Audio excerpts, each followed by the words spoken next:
Hey guys, welcome to the channel.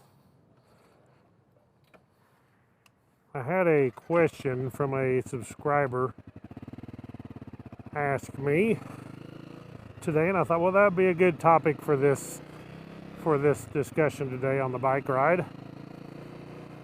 The question was, have I ever had any run-ins with the cops while riding the dual sports and dirt bikes? And well, the answer is yes. Some of them was good, some was bad. I guess some was my fault, some wasn't. Can't blame them all on myself, you know. I'm pretty innocent most of the time. Back when I was a young bad boy, I kind of done a little stupid stuff, but I'm trying to think back of the times. The first one that I can think of was back, I was pretty young. I mean, I was like probably 15 maybe, and I had I don't know if you guys remember this, but there was a Suzuki RV 125. It was an air-cooled two-stroke. It had fat tires on it. It had a high and low range down on the side. You could put it in high and low range. It kind of looked like a sand machine, kind of. But good old bikes. But I was in town one time, and the cops seen that I didn't have no tag on the back, because I just rode it out in the back roads and stuff usually, but I went to town. Well, he seen that I didn't have a tag, so here I could see him spin around on the road and lights flashing in my mirror. And so he chased me, and I was going to pull over, and of course I'm, you know, a dumb kid, and I decided, heck with that, I'm not going to get caught, I'll be in big trouble. So I took off, and I just went crazy. You know, I would go left on one street, right, I'd take a right and a left, and down alleys and back roads, and I mean, after a while I finally cut off there, and I finally got away from him, and I figured the next time I was in town he might recognize who I was. So for a long time after that, when I'd see a cop, boy, I'd turn my head or stay away, because I thought he might recognize my face. But nothing ever come of it, so obviously he didn't. So I'm not saying it's a good thing to do that or get away with it, but I did. Probably the next time was I had a 1987 Honda CRF300, and if you remember that bike, any of you older guys like me, it was an absolute dragon. That thing was a beast. It had a power band like out of this world. In fact, a lot of the factory riders like Jeff Stanton and them back in the day, when they'd race motos with them, they actually had it detuned because the power band was so strong on that bike that it was just, you couldn't hang on to the bike for a whole moto. So they detuned that power curve and made it where it was more rideable for a whole 30-minute moto. But anyway, I was a friend on the bike, a cousin, and we had helmets on. We was going down the 4-lane highway, and a state trooper sees me. I knew it. I tried to run a little bit first. You know, I think I could outrun him, but not on the highway. So finally I decided, well, I'll pull over. So I pulled over. Thought, I'm gonna get the big one this time. Well, he gave us a ticket for no helmets. We didn't, either one of us have a helmet on. He said, I'm gonna let you go because your bike is not licensed, and I didn't have a motorcycle license. But he did give us both a helmet ticket. That way he could kind of get us both, punish both of us for doing it. And he said, now the thing is, this was Mountain Grove, Missouri at the time. He said, the thing is, you're going to take that bike and you guys are going to push that back to town. Well, it was like 3 miles to town, and there was another 3 miles or 4 miles or so onto my house. So it's like, you're crazy. The wind's blowing pretty good here. Hopefully it ain't messing with it too much. Put the shield down. So I thought, well, you're crazy. I didn't say that to him. So we took off pushing it, and I told my cousin there, I said, hey, when we get up here to this road, up here to the right, you better be ready, because I'm going to jump on this thing, I'm going to kick start it, and we are gone. And we are not going to get caught. Once we hit, because it was a gravel road, turned off that 4-lane. So once we hit that gravel road, we got up to it. The cop was just up there, I don't know, quarter mile probably in front of us. He was driving slow, kind of watching us. Boy, I turned on that road. I jumped on and started it. We took off. The cop turned around, put his lights on flash, and turned around coming back at us. We took off, and I never seen him again.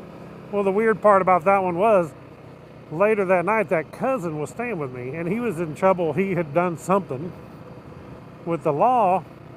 Well, it was the middle of the night sometime, and my dad comes to and said, hey, the cops are at the door, knocking on the door. Boy, I was about to freak out because I thought, oh no, it's because I ran from them on the CR500.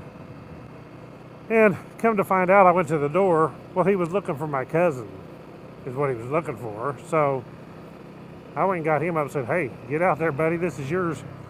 So they actually hauled him off and had to talk with him. I don't know what they done, but I don't remember back then. But anyway, it was sure a scary thing. I never wanted to do that again.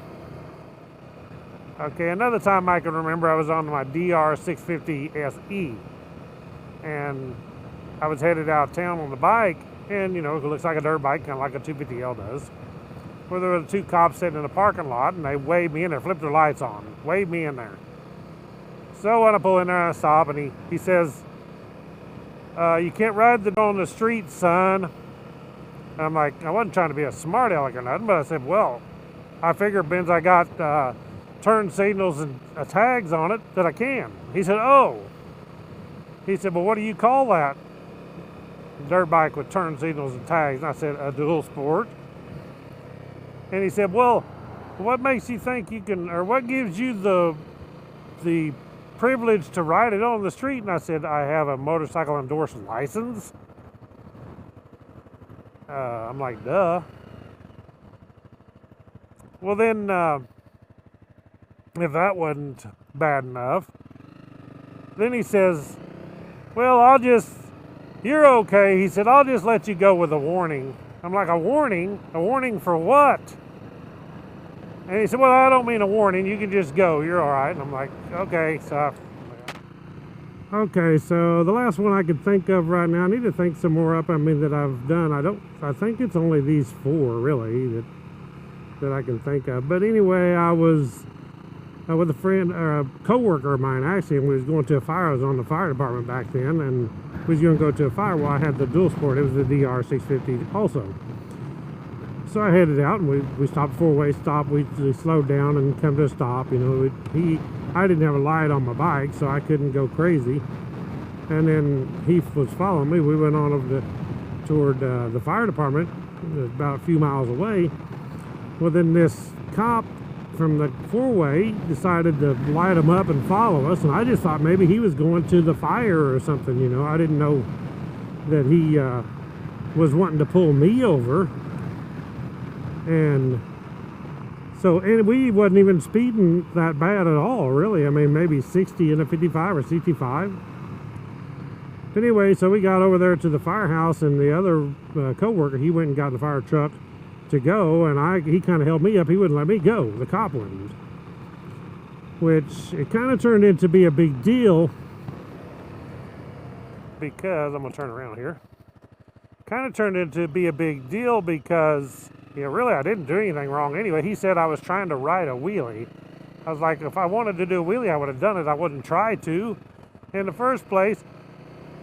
But it kind of turned out to be a big deal because the cop went and done this stupidity act, plumb out of his jurisdiction anyway, because he was a city cop, and he was plumb out of the city into the next town. And another thing was, he stopped me from going to the fire. So if there happened to be a deal where, you know, somebody's house caught on fire and the people burn up in the house because he stopped the firefighter from going to the fire, he obviously knew I was going to the fire. I pulled into the firehouse. My co-worker got the truck, and we was getting ready to get in it when he tells me, you know, I can't go. And so anyway, we end up having to go down to the police department, and it was a big rigmarole. I mean, I didn't get in no trouble, but he wanted my co-worker said, as soon as he gets back, you both are going down to the police department because we was going to the fire. So anyway, they had to drop it. I mean, because they was going to get in serious trouble if they would have, you know, stopping. And the police chief even told them, don't ever stop the firefighters when they're going to fire. He could have waited till after the fire And then if you had a problem with us, come talk to us. But obviously it wasn't too bright. So that was one of the other run-ins. Check this dog out. He's gonna tear my leg off, he thinks. I'll slow down here and wear him out a little while. Looks like a pit bull. So anyway, man, the wind is blowing terrible today. Thank you guys for watching. Hey, if you got any more stories like that to tell, the things that's happened to you about run-ins with the cops, post them in this down below in the comments. I'd like to hear about them. So maybe we can get a big conversation going on things that people have had in their lives and run-ins with the cops on your motorcycle. I don't care about the cars and all that stuff. Let's hear about the stuff on our motorcycles, being the dirt bikes or four-wheelers, ATVs, you know, or something like that. So post it in the comments below. Thank you guys for watching. Click the thumbs up on this video, subscribe to my channel. Hope you all like the new view with using the GoPro facing me. This is in 4K right now, so it should be pretty good. But thank you all for watching. Catch you in the next one. Right on.